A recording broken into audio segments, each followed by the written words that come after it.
Hello people! A little time has passed since the end of the story on the last vlog and where this part of the story begins. After I got my permanent residency, the company that I was working for, they just wanted to fill all of their spare trucks with full-time drivers. I didn't want to lose the part-time home life that I was having, but now I was free to work for whoever I wanted. So I switched companies. The company I joined had a mixed fleet of trucks of all different ages. Amongst them was a truck that I considered special. It didn't take long for them to realize that this was the one that I wanted as my regular rig. They didn't want to run it full time anyway, it was a classic. This 1982 Peterbilt 359 was just the same as the one that Jerry Reed was in at the beginning of Smokey the Bandit Part 3. I don't care if that movie didn't make the cut, as Snowman was driving an almost identical rig. So me driving this one was a huge fulfillment for the yearning I had since watching these movies when I was a kid in England.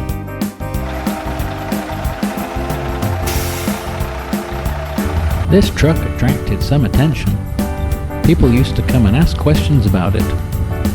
I remember someone driving by and taking a picture of me on the highway once. I saw the picture shortly afterwards in a classic truck Facebook group. I got a lot of enjoyment out of this. It shifted nicely, and it's so satisfying when you get it right and make it a smooth ride. If you downshift just at the right place on the hill, then you don't lose momentum. It was a little sluggish climbing up the hills, especially with a full load, but you just had to keep an eye on the oil temperature and switch the cooling fan onto constant instead of cycle so that you don't overheat. There's a lot less to go wrong with it than there is with the newer trucks. All of those sensors and electronics, this didn't have any of that. It's also exempt from a lot of the requirements that modern trucks have to meet. For example, electronic locks. When I was pulled in at the scale house for a random level 1 inspection, this truck made it easier. The inspector asked me, "Does it have ABS?" I said no, it was manufactured years before that was a requirement. That's one less thing to check. And there was a few more too. Do you have any idea of the impact Burt Reynolds, Sally Field, Jerry Reed and Jackie Gleason had when they made Smokey and the Bandit? Because it was those people that made that movie. Here is what still happens today, more than 40 years later. This group is called the Snowman Run. I had been following them online over the years while I still lived in England.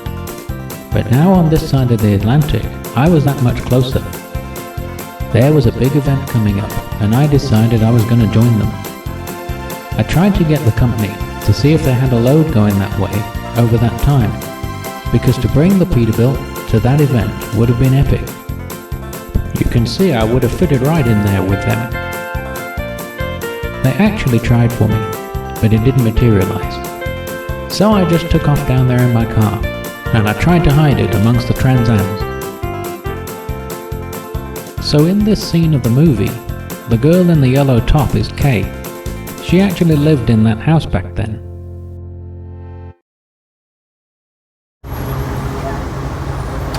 Here is Caye now. Hey there, Don. What the house hits you? Oh, he's dropping my client.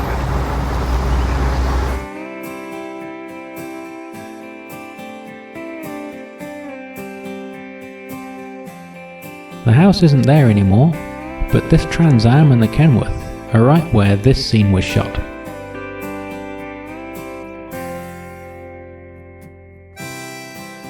The Mulberry Bridge is still out. This car is sitting right where the one landed after the bridge jump scene.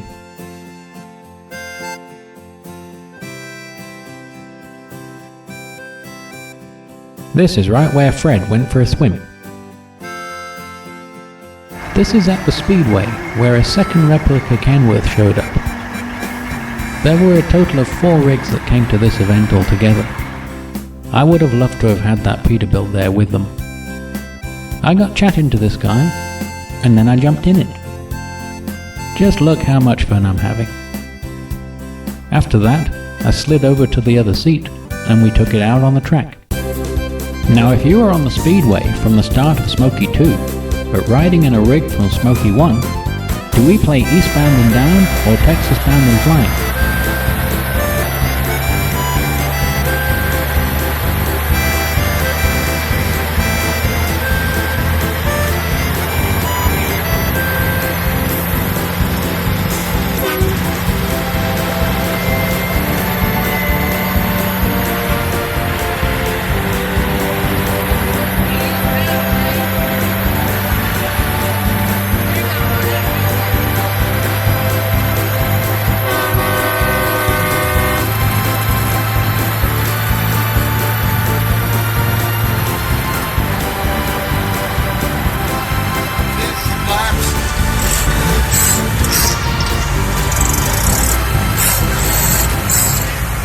Get up in there.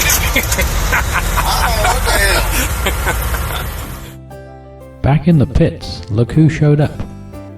Here was Burt Reynolds, the bandit himself. I didn't actually get to speak to Burt personally. His bodyguards would only let select people interact with him.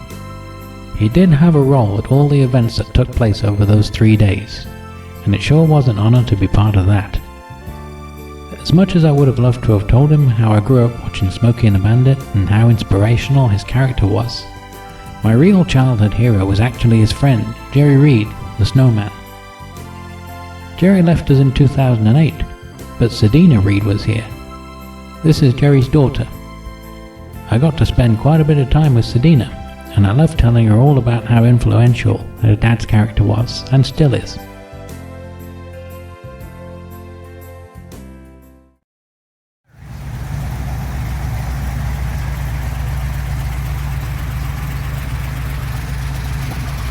Is she wearing a wedding dress?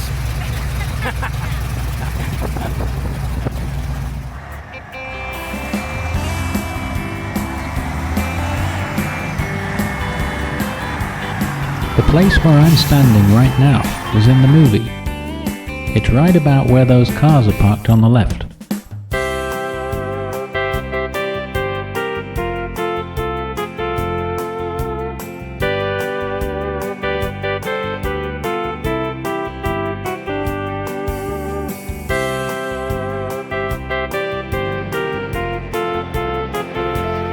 They were recreating this scene. Something wasn't quite right, and they positioned for a take two.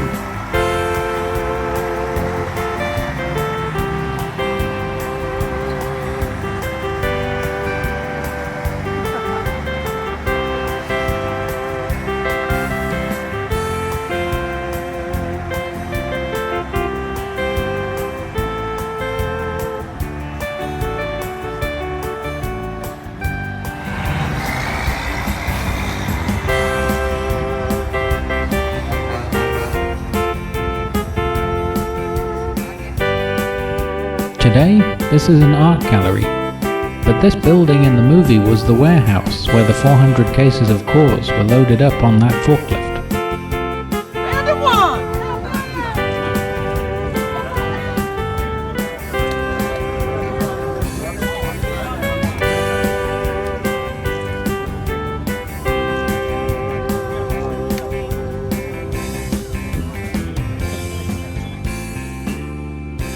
Later that evening, I met up with Ronnie Caye. Ronnie was an actual state trooper, but he got to play a small role in the movie as himself. This was him.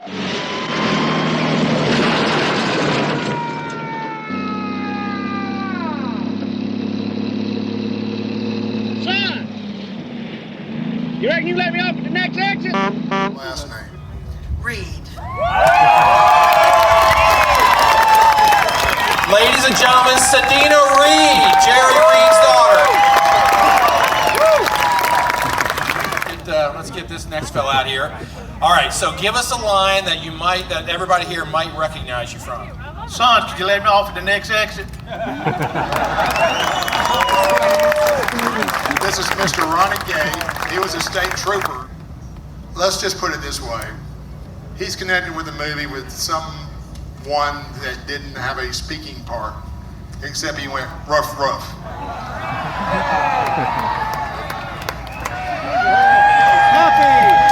John McCullough, the owner of Happy, is his real name, Dog the Fred. Hey gang, my most memorable thing about it was waking that dog up. There's an interesting question here too. What was your and Jerry Reed's relationship? Well, it was always great because he talks so fast, you know. But I love him. I just thought he was the best. Did you have any idea that Smokey the Bandit would have an impact such as this 40 years later, people driving from all over the country, far away as Sweden and Australia for the screening? I had no idea at all. I would have asked for more money. What was the relationship with Burt and Jackie Gleason off camera? Talking to me? Yes, sir. Well, I got along great with Burt. Well, I'm just asking the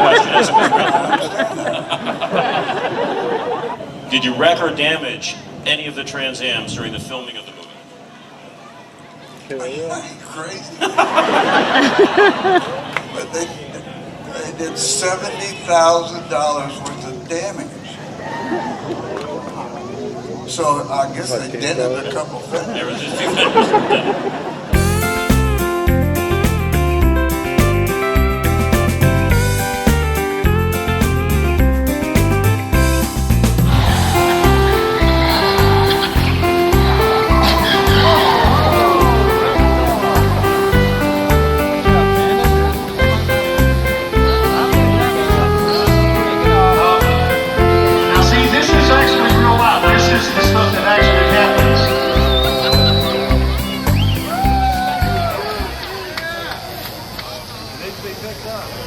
Put the evidence in the car. Hey, something's a little different here. This isn't exactly like what was happening in the movie. In a couple ways, actually. So, what just happened was, something that happened in the movie set every once in a while, the brakes lock up the wrong way and it doesn't happen the way you want to. Now, so obviously, as you know, in the movie, the e-brake worked in the car came up to the bride and stopped sideways just a few feet away. Now, I have to make the decision right now to either run Christina over or go weird to the left and hit the rim. So that's different in the movie. But what's also different in the movie is that Burt Reynolds, or the Bandit, pulled up to her and stayed in the car, and she got in the car, and they took off, right? Well, today's a special day, and I would like to ask my girlfriend Christina to be my wife.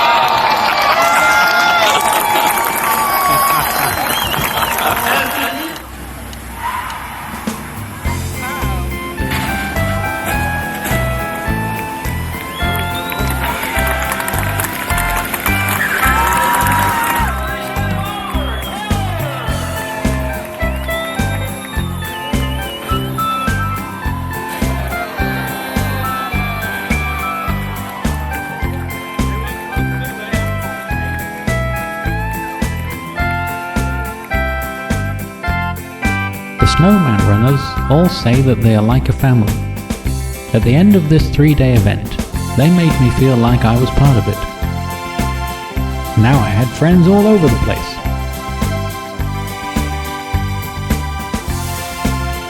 Now I had people to visit whenever I would take the truck out on a run, and I happened to be coming through.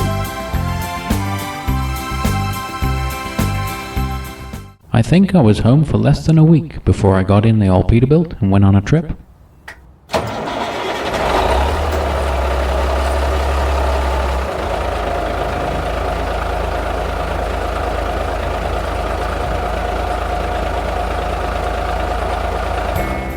Dennis, one of the Snowman runners, lived along one of my regular routes. So I got on the phone and told him the Iron Snowman is coming through.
Dennis had a CB radio in his pickup truck, so it was easy to find each other in the truck stop.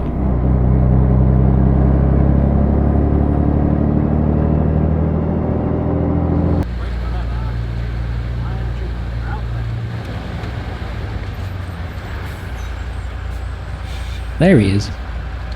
So I would park the rig, jump in his pickup truck, and him and his family would take me out for supper, somewhere in a nice restaurant, often Mexican. It was a break from truck stop food.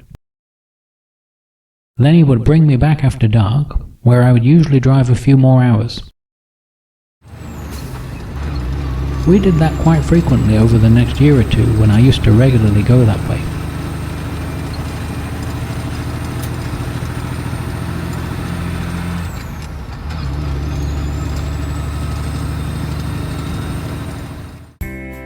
About 15 months after that big Smokey and the Bandit event, I was going on another personal trip down there in the car for various purposes. I had my tent, cowboy hat, and my pilot case. Starting with a Threshers reunion where I camped out for the night. I really like to see this old classic iron still running. Then I went to spend a couple of days with some Snowman Run friends that live along the way. We went to see some more classic iron.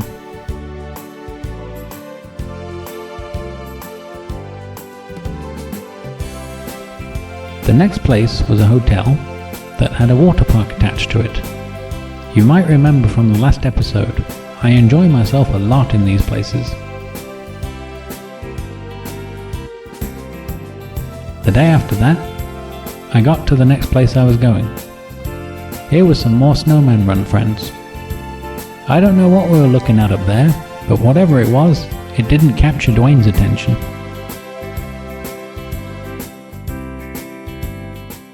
Now this exhibit caught my attention from a distance. I saw a Trans Am and I just went off track and gravitated towards it. Everyone said, "Hey, where are you going? We haven't got to there yet." I believe this car was given to Jerry Reed after Smokey and the Bandit 2. I didn't mind if we went back on track and came back to here. We can look at it twice. Later that night, we met up with Seidina Reed. We were at the Jerry Reed tribute concert. I also got to meet Jerry's other daughter, Lottie, and his granddaughter, Lainey, that night. It was epic. Well, the next day, after I had breakfast with my Snowman Run friends, they went their separate ways. The next part of the trip for me was to go see my flying buddy, who happens to be an instructor. I wanted to get my FAA instrument rating current again. My buddy was going to be away for a few days though, so the place I was supposed to stay while I waited for him didn't work out. But Tyler, the founder of the Snowman Run, was with us at the hotel. He very kindly put me up at his house for those few days. Tyler is the man who put his heart and soul into this beautiful replica rig. This is not the one that I went for a ride around the speedway in. This is the first original and most movie-accurate replica. This one continues to do Jerry's last project and raises funds for the wounded veterans. Tyler went on ahead, and I stopped by at Jerry and Prissy's grave.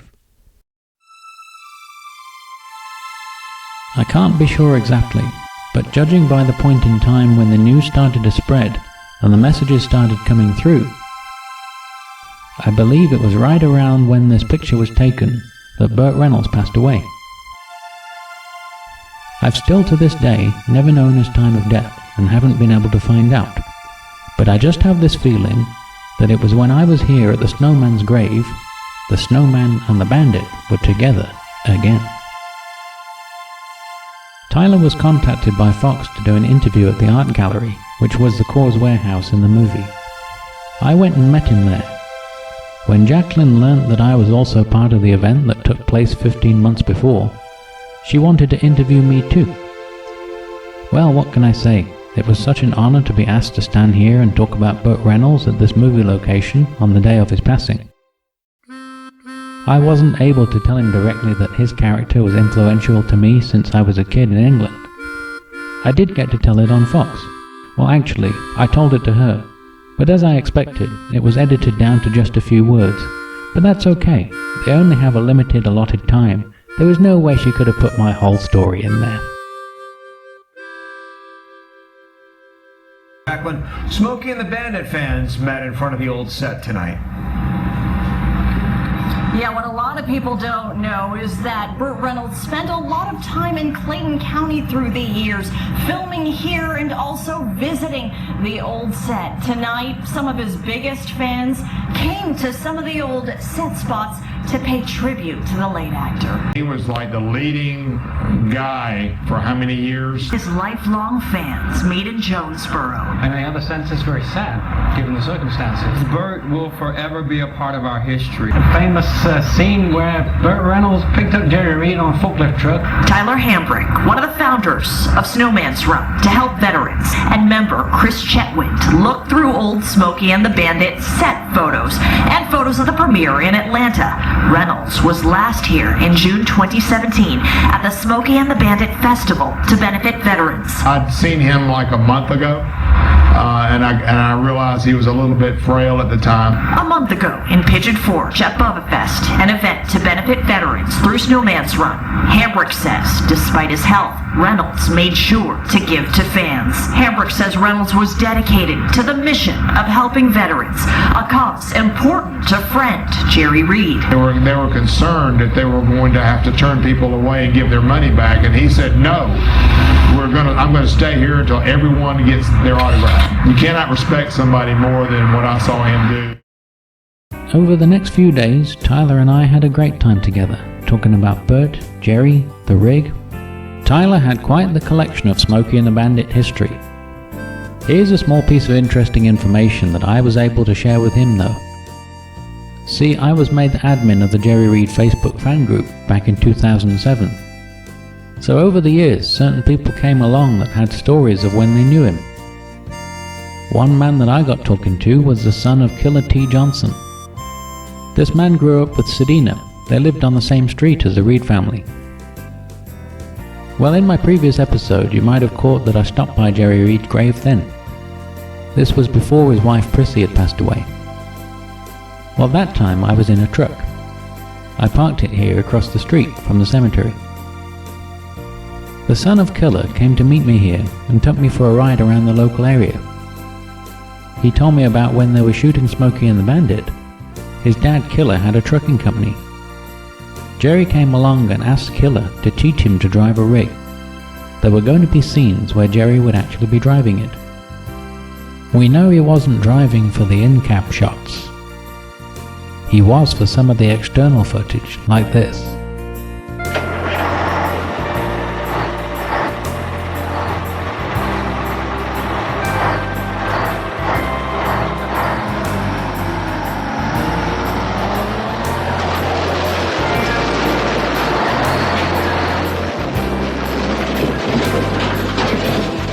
That scene took this truck out of service for 2 weeks.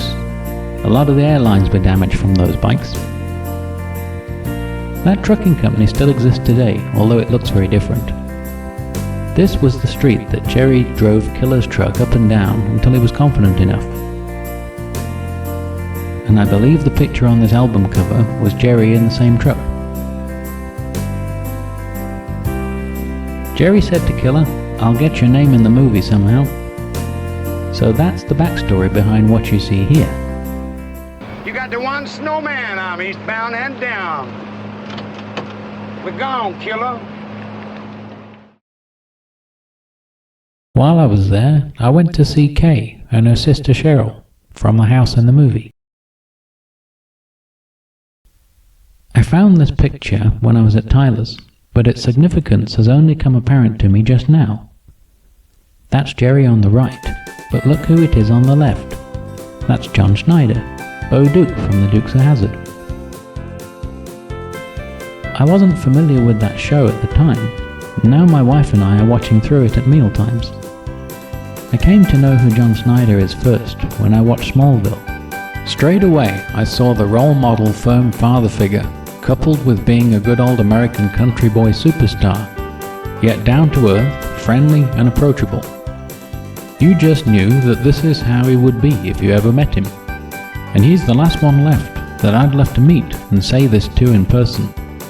I realized a lot of that persona comes from his voice. It's the way he talks. That's what John Schneider and Jerry Reed have in common. Clark, how's Whitney's dad? He's hanging in there. That's good. You remember this? This is my first fishing rod. Yeah, you used to practice casting it out in the paddock all day. I remember. In fact, I remember that I used to have to pry it out of your hands just to get you to go to bed at night. John was actually in Smokey and the Bandit as a movie extra. He's on the right, wearing a cowboy hat. That wheel hit him in the shins. That's what you get for skipping school and climbing over the fence to be there. John was a guest star at the Jerry Reed tribute concert the year after I was down there. I didn't make it to that one, so I haven't met him yet. I will meet him one day. It's gonna happen. I see John Schneider as one of the last of the good old American country boy heroes. You should get on John Schneider's YouTube channel and check out his song called Roy. Talk about a modern music video featuring classic 18-wheelers and country music that has a vibe from the good old days. Especially when he's on stage wearing a cowboy hat and he says, "Son, this one's for you." He is so full of energy. You can see exactly where his heart is. In my mind, he's the last one of the greats. Check out the movies Stand on It and Poker Run. They are tributes to Smokey and the Bandit. If anyone can pull off making these sorts of movies today that have the same kind of vibe and feeling, it's this man. Stand on It and Poker Run actually continues Burt and Jerry's legacy. Well, right as I was creating this part of the video, I read that John's wife Alicia had passed away. His smile went to be with Jesus. At the end of this video, after the credits roll, my wife and I will lift John up in prayer to give him strength and encouragement. You are all invited to agree with us in prayer. The power of prayer in large numbers is huge.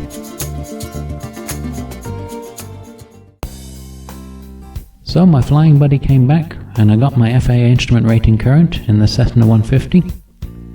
This one came out of the factory before they started fitting them with steps on the side of the fuselage and on the wing strut.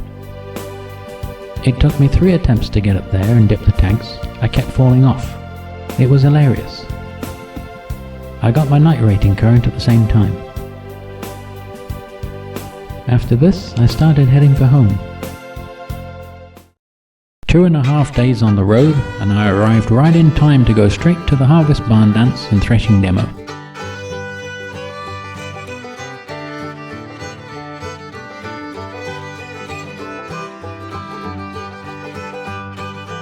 I got on this old Minneapolis Moline U and took some friends for a ride. Clark, you leave this tractor alone. Take a little lazy promenade, go walk that round.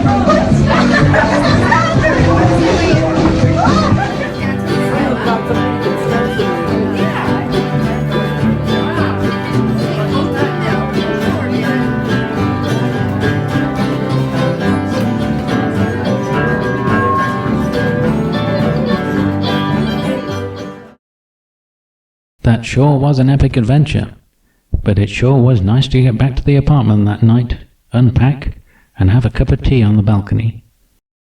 When I stood up and turned around, the northern lights were right there.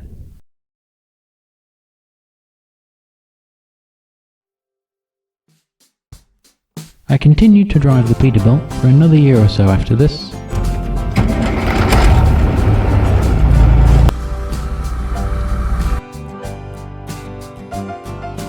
Eventually, it was retired from the fleet. The company owner had a small collection of classics that he would keep for shows and for his hobby trucks. This one became part of that collection. My trucking adventures continued for a bit longer, but that's for another episode.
Hi, John. I'm Chris.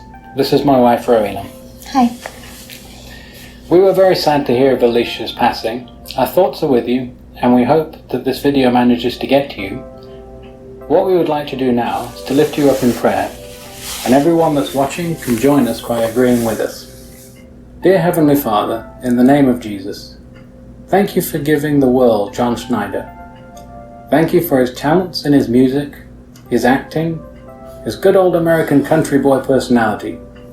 Those are gifts that you've given to him, which he uses to reach out to us and touch our hearts. It's clear that you are using him in great ways, not only as a superstar, but as a role model to us as we see him speak truth into current global situations. We ask you now to give John peace and comfort as he navigates this next chapter. We ask you to fill him with your presence whenever he is missing the companionship that he shared with Alicia, and for him to always know that she's now smiling at him from up there, free of all the sickness. In Jesus' name, Amen. John, you and your smile were in our prayers from the first time that we heard that you needed it. We will continue to pray for you. We see you often as we're currently watching all the episodes of Dukes of Hazzard during our meal times. We really enjoy them. Best wishes, John. Best wishes, John. All the best.